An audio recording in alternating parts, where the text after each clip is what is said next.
Hi there. These past 2 semesters, our senior design team worked with Jefferson County to determine the optimal locations on their government campus to install solar arrays.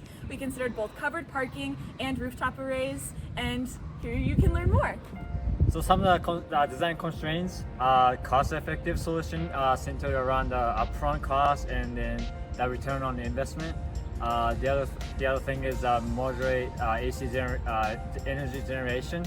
And some of the things that we consider into our project is try to avoid the location with a heavy shade and then easily accessible for the maintenance.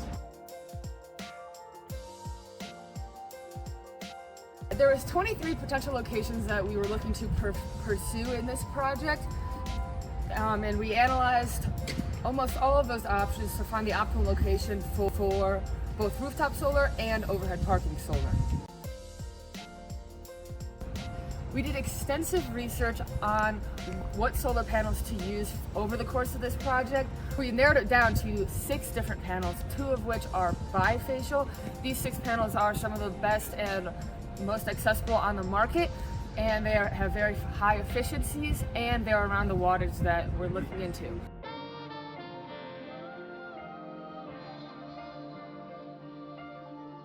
Inverters convert DC energy absorbed from the solar panel into AC energy. As we decided to find these inverters for each combination of solar panel and area, we needed to find an Excel sheet to calculate each inverter using our S.A.M modules. In our S.A.M analysis, we decided to compare rooftop and covered parking when placing our solar panels on this designated area.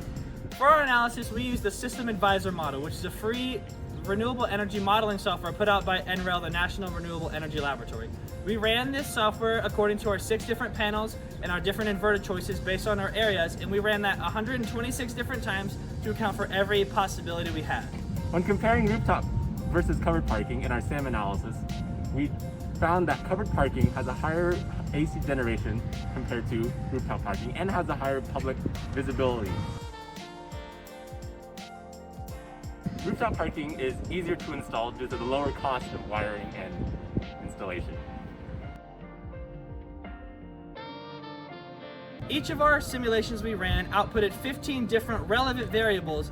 From these 126 simulations, from each we put out 4 main metrics: the annual AC energy generation capacity, the net present value of these investments, the payback period it would cost to return profit on these investments, as well as the initial net capital cost involved.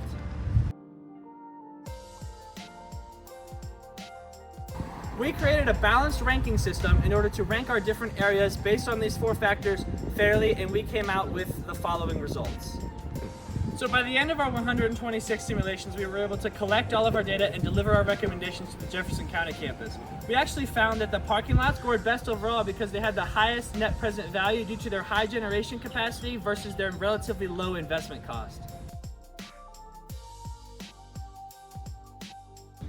Our best parking lot we found overall was the Human Services lot, both parking lot A and parking lot B. Due to its size, it was optimal for the investment cost as well as the generation capacity for that area.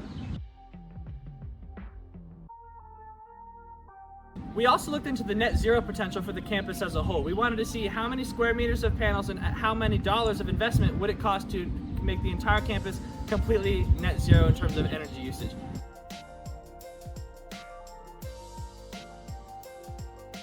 We found that if we include every building on the Jefferson County campus, it would take around $19 million worth of panel costs and installation costs to make the entire campus completely net zero in terms of energy usage. If you do not include the Sheriff Building, which uses about 45% of the entire usage of electricity as a whole on the campus, then it's only around a $9 million investment cost, which is much easier.